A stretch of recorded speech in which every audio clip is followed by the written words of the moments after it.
मैया ने सोचा बेचारी बिल्कुल ना करी और वो प्रसाद खाए लो। जैसे ही प्रसाद खाओ, आहा,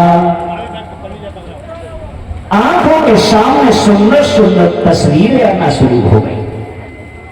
साथियों, इधर केकई से कहा है महाराज दशरथ ने कि प्रसाद तुम भी खाओ।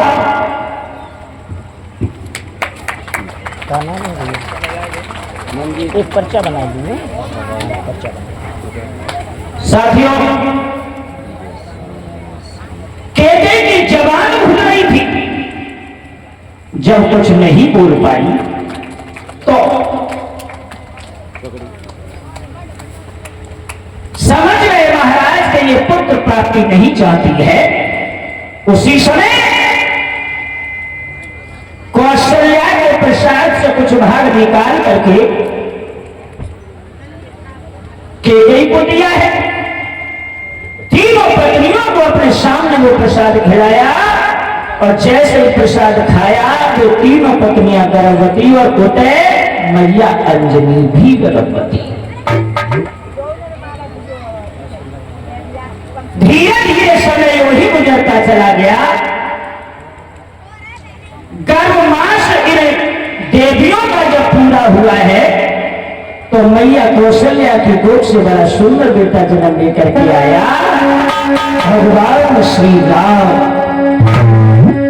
इनका जन्म कब हुआ था तो सुनो, लिखा है गोस्वामी तुलसीदास जी ने कि नवमी तिथि और मधुमास पुनीता, सुंदर और शुक्ल पक्ष अवजीत हरि प्रीता।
इधर में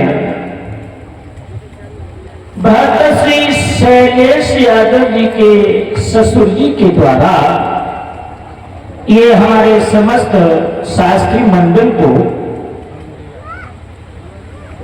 सम्मान किया है मुद्राओं की माल्यार्पण करके, और कलश वाली बेटियों को भी सम्मान कर दिया। भैया बेटियां आ जाए सब इकट्ठे ही बैठ जाओ, बजी भरोज भरे 3-4 दिन। हाँ, डट के। और वह विनोद यादव दौलतपुर, उन्हीं के द्वारा सम्मान समारोह रहा है। उन्हीं के द्वारा ये सम्मान हमारी बेटियों का और हमारे परीक्षित महाराज के अधिपति नवलदेव मैया, रक्षा मैया, इन सबका सम्मान हुआ है। भगवान इस परिवार को बहुत आगे बढ़ाए, मैं कामना करूंगा प्रभु से।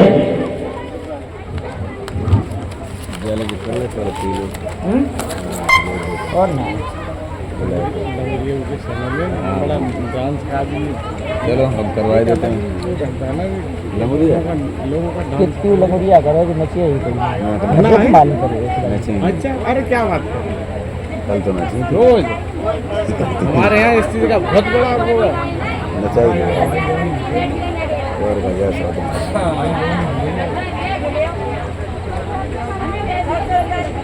बोले गोविंद भगवान की। माताओं बहनों, एक छोटा सा कीर्तन सब लोग बोलो।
उसी पॉइंट पर आ जाइएगा।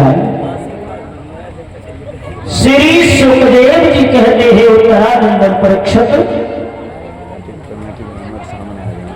कमेटी मेंबर सामने आ गया और जो हमारे इस गांव जो भागवत करा रहे हैं, कमेटी के जितने भी मेंबर हैं, हमारे भैया जी का कहना है वो व्यास मंच के सामने आ जाए। कमेटी में जितने भी भाई है सब लोग आए तो जाओ। अब बुलाओगे वो सो तो हम नहीं जानते। पहले से कैसे तो सम्मानित करते हैं। हाँ लॉटरी लग रही है। हाँ। बोले राधे कृष्ण भगवान की। माताओं बहनों भाइयों, भगवान श्री राम का जन्म नवमी तिथि मधुमास पुनीता शुक्ल पक्ष अवजित हरिप्रीता। तिथि नवमी मधुमास। परीक्षक महाराज, ये मधुमास कौन सा महीना होता है? मधुमास ये कौन सा महीना होता है?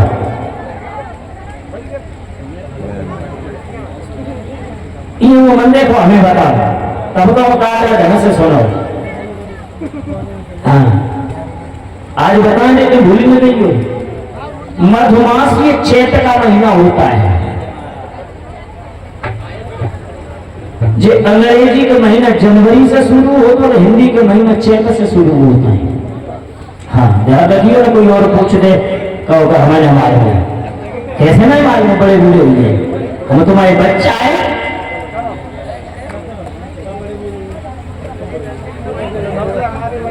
काय तो हम देखो भैया नवमी तिथि मधुमास पुनीता। तिथि नवमी मधुमास चैत्र का महीना शुक्ल पक्ष अवजित हरिप्रीता। चैत्र को महीना तिथि नवमी शुक्ल पक्ष में मर्यादा पुरुषोत्तम राम का जन्म हुआ। राम ही नहीं, जब थे नहीं तो एक ही बेटा नहीं था महाराज दशरथ के घर में, चार चार पुत्रों के पिता बने। और जाके घर में एक भी बेटा ना हो, फिर में बेटे बेटा तो कितनी खुशी, बड़ी खुशी रहे। आहा सब बड़ी खुशियां हैं घर में। अरे छाई खुशी हमारी और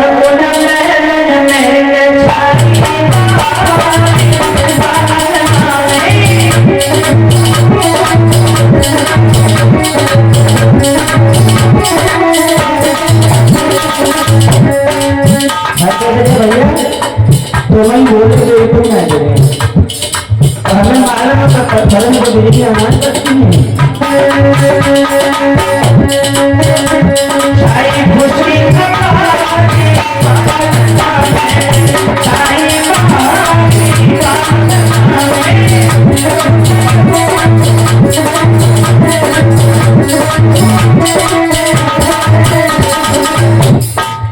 अबे हमारी जिज्जी का पढ़ रही थी, क्या पढ़ रही थी? हाँ बस कहे तो बात है रविंद्र जी। जो जिज्जी का थी तुमको रुपया रहता है चिल्ला को हम कर गरीब फ्री पढ़ाई हुआ है। अच्छा कोई बात नहीं, से हमें तो फ्रेंड का बैठना चाहिए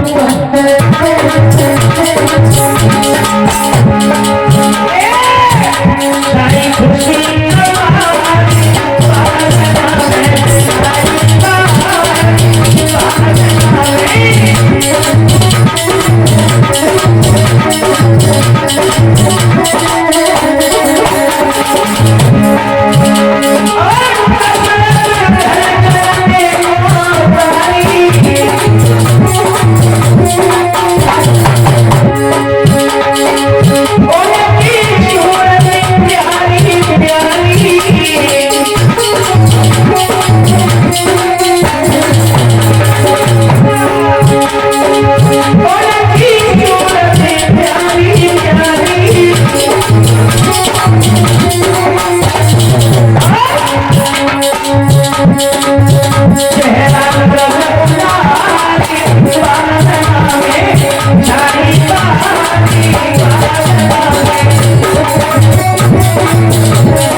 इतने सुंदर है प्रभु राम, इतने सुंदर रहते हम कैसे बताएं।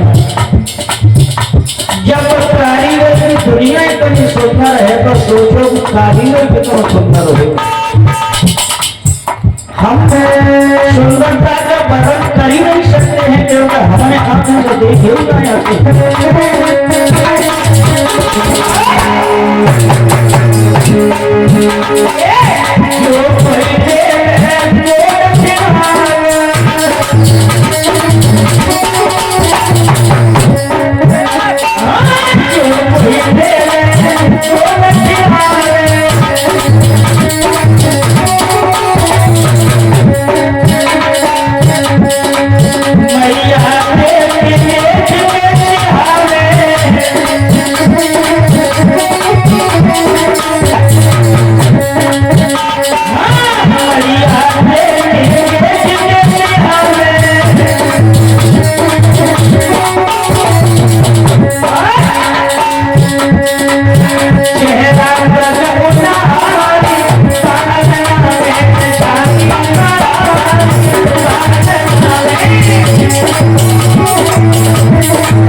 बड़ा ही सुंदर अवसर था माताओं बहनों, घर में खुशियां हैं। गुरुदेव को बुला करके नामकरण संस्कार बच्चों का कराया है। राम लक्ष्मण भरत और शत्रुघ्न इन नामों से पुकारे जा रहे हैं। जब श्री राम लक्ष्मण भरत शत्रुघ्न कुछ बड़े हुए हैं, जब सूचना एक दिन विश्वामित्र को मिली गई कि राम लक्ष्मण भरत शत्रुघ्न का जन्म हो गया है महाराज दशरथ के घर में।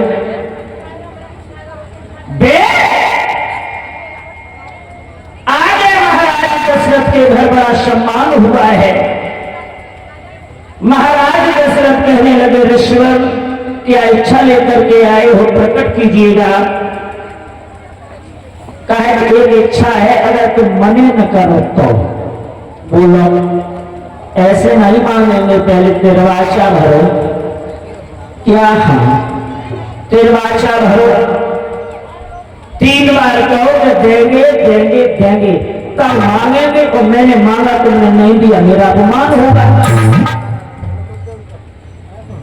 महाराज दशरथ ना समझ पाए रहे तो जी का मांगेंगे। बोले ठीक है, देंगे देंगे, जो मांगोगे वही देंगे। जब निर्वाचा भरो, कोई बोले कि हमें तुम्हारे 2 पुत्र चाहिए, राम और लक्ष्मण। जो जवाब सुनी सुई खोपड़ी पकड़ के बैठ गए। महात्मा जी हम राम लखन को तो हेर भी नहीं दिए। बुढ़ापे की संतान है और राम लक्ष्मण मेरे प्रिय है, इनमें हमारी जान बसती है, हम इन्हें नहीं देंगे। बोले अभी तुमने तिरवाचा भरा है। बोले मुझे क्या पता था कि तुम बच्चों को मांगोगे, धन दौलत चाहिए कितनी भी ले जाओ, कमी नहीं है। वशिष्ठ आ गए, बोले बेटा तुम पता नहीं है कि विश्वामित्र है, बेटन को शिक्षा अध्ययन कराएंगे इसलिए ले जा रहे हैं, सदा सदा के लिए नहीं। दे दो, बच्चे आते रहेंगे, जब इच्छा हो तब बुला लेना। देखने की इच्छा हो आश्रम पर चले जाना, वहां देख लेना। बोले गुरुदेव बस यही तो है, मैं बच्चों को आंखों से उठ नहीं देखना चाहता हूं। तुम कहते हो ना, ठीक है, कलेजा पत्थर ले आऊं, मैया होश ले आएगी और दुखिया रोएंगे। बोली है नाना कि बेटा इस दुखिया मैया को, और तुम किस पर छोड़ जाते हो।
आज मैया बाप रोते रहे, विश्वामित्र उन दोनों बच्चों को लेकर के चले गए। साथियों, विश्वामित्र के यहाँ शिक्षा अध्ययन किया है और वहीं जाकर के मर्यादा पुरुषोत्तम श्री राम और शेष के अवतार लक्ष्मण जनक नंदिनी सीता के साथ शादी हुई थी महाराज जनक के यहां, जहां पर धनुष युद्ध देखने के लिए गए थे। जनक ने एक प्रण किया था कि मेरी जो बेटी है, मैंने देखा है भगवान शंकर के धनुष को एक उंगली से मेरी बेटी ने उठा करके दूसरी जगह रख दिया था। प्रण ये कर रहा हूं कि बेटी की शादी भी हम वही करेंगे जो लड़का इस धनुष को तोड़ देगा। तो मर्यादा पुरुषोत्तम श्री राम ने भगवान भोले बाबा का धनुष, जो महात्मा दधीच की रीढ़ की हड्डी का बना हुआ धनुष था, जिस धनुष को उठाने के लिए 1 2 नहीं 10,000 राजा लगे थे, पर किसी ने हिला नहीं पाया था। वो धनुष मर्यादा पुरुषोत्तम श्री राम ने 2 उंगलियों से उठाया था और तोड़ दिया था। वहां राम की शादी सीता के साथ में हुई और लक्ष्मण की शादी उर्मिला के साथ में हुई। एक बात और बताएं भैया, जनक के एक छोटे भैया थे जिनका नाम था कुशध्वज। उनकी दो बेटियां थी जिनका नाम था मांडवी और श्रुतकीर्ति। कुशध्वज ने देखा है कि भैया जनक की बेटियों की शादी है, बेटियां तो हमारी शादी लायक हैं, क्यों ना इस सुंदर अवसर पर बेटियों की शादी करते।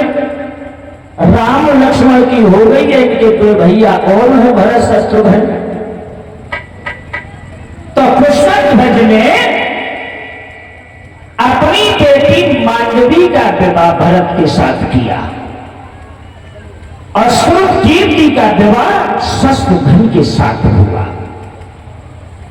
इस तरह से वहां पर चारों भाइयों का विवाह हुआ था।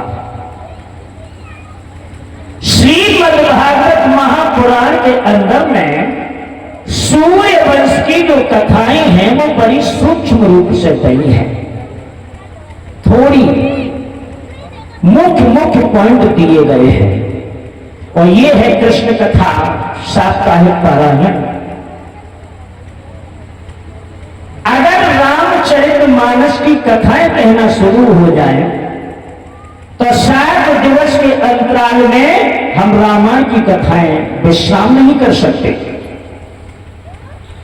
यहां पर समय सुनिश्चित 7 दिन का है और कथाएं हमें परीक्षित मोक्ष तक कहनी है। इसलिए हम तुम्हें मुख्य पॉइंट ही बताते हुए जा रहे हैं, विस्तार नहीं दे पा रहे हैं। विस्तार देंगे तो एक प्रसंग 2 दिन में समाप्त नहीं हो सकता। पुराणों का लेख तो ये है कि सिर्फ भगवान श्री कृष्ण की कथाएं, भगवान श्याम सुंदर की कथाएं, इनको अगर विस्तार दे दिया जाए तो लगभग 90 दिन का समय लगता है कृष्ण कथा को,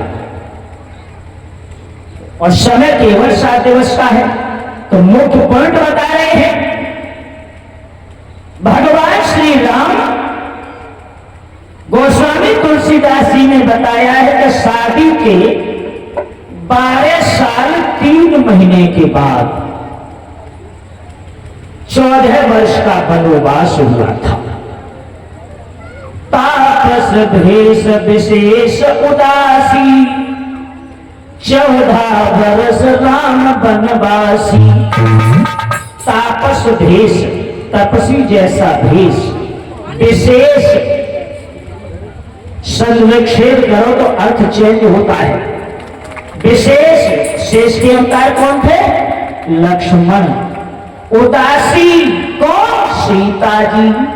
14 वर्ष राम वनवासी। तो मुझे लगता है कि चौपाई के आधार पर अलग अलग पुस्तकों का अलग अलग प्रमाण होता है। बताया है कि वनवास अकेले राम को हुआ था। उनकी धर्मप्रिय और अनुज भैया सेवा के लिए साथ गए थे, लेकिन मुझे लगता है अगर चौपाई का सही से अर्थ किया जाए तो वनवास तीनों का था। 12 साल 3 महीने के बाद में वनवास जब हुआ तो मैया कौशल्या ने एक शब्द कहा था राम से। राम, 14 वर्ष का समय बहुत लंबा होता है। ऐसा ना हो कि 14 वर्ष के बाद जब लौट करके आओ तो नाती को खिलाते ही भैया, ऐसा ना हो। और ये भी मत करना कि पत्नी के प्यार में अंधे होके छोटे भैया को खोए के मत आइयो वन में। और लक्ष्मण, तुम भी सुनो, बड़ी भाभी मां के योग होती है। सपने में भी अगर तुम्हारी नजरें भाभी के प्रति गलत उठ गई तो मेरी कोख को धब्बा लग जाएगा।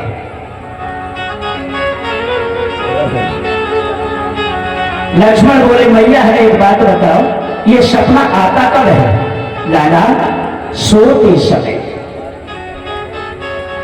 लक्ष्मण बोले, मां मैं तेरी दूध की कसम खा करके कह रहा हूं कि मैं 14 वर्षों तक सोऊंगा ही नहीं। स्त्री तो त्याग नहीं, तुम्हारी सेवा के लिए वहां जाकर के उस नींद को भी त्याग दूंगा। निष्काम निर्लोभ होकर के भैया और भाभी की मैं सेवा करूंगा। तो ये सत्य बात है। भगवान श्री राम लक्ष्मण सीता 14 वर्षों में बाकी दिन साथ रहे। सीता जी लंका की अशोक वाटिका में राम से अलग कितने दिन रही? 11 महीना 26 दिन। 11 महीना 26 दिन राम से अलग लंका की अशोक वाटिका में रही। बाकी दिन सब साथ रही। जब लौट के आए तो तीन की तीनी आए। ऐसे प्रभु राम की व्याख्या का वर्णन बताओ मैं क्यों न करूं। मर्यादा पुरुषोत्तम यानी पुरुषों में उत्तम, मर्यादा के अंदर रहने वाले प्रभु राम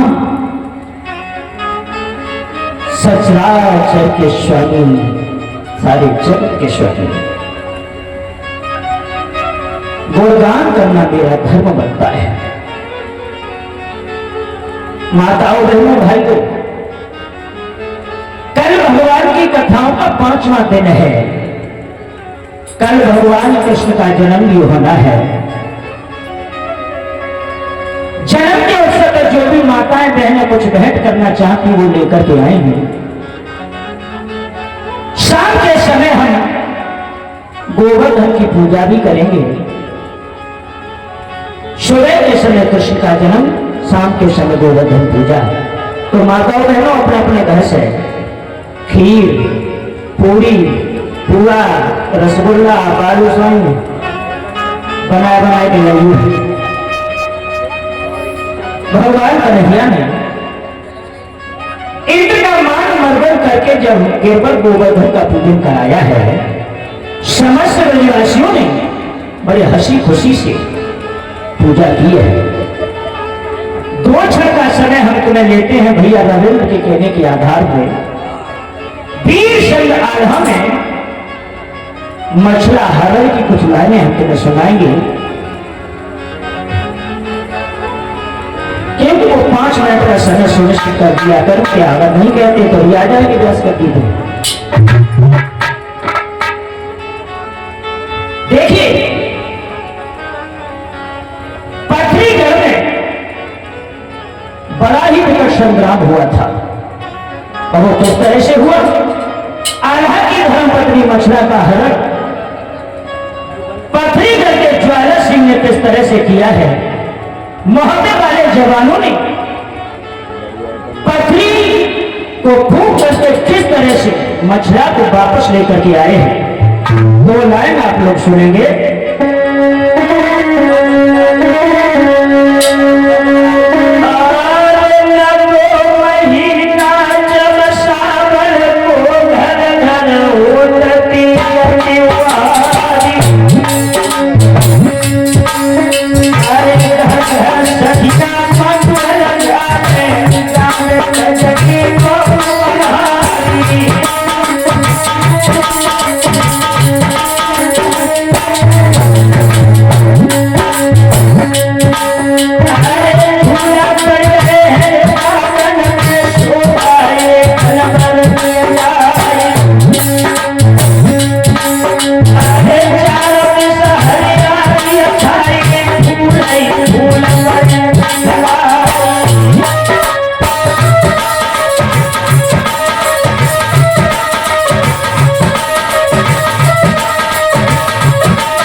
में हमारे भ्राता श्री डॉक्टर मनोज यादव जो मैनपुर से आए हैं, हमारे समस्त मंडल और कन्याओं का कमेटी का सम्मान करेंगे। तो भैया लोग आ जाओ, उसके बाद हम भगवान की आरती करेंगे।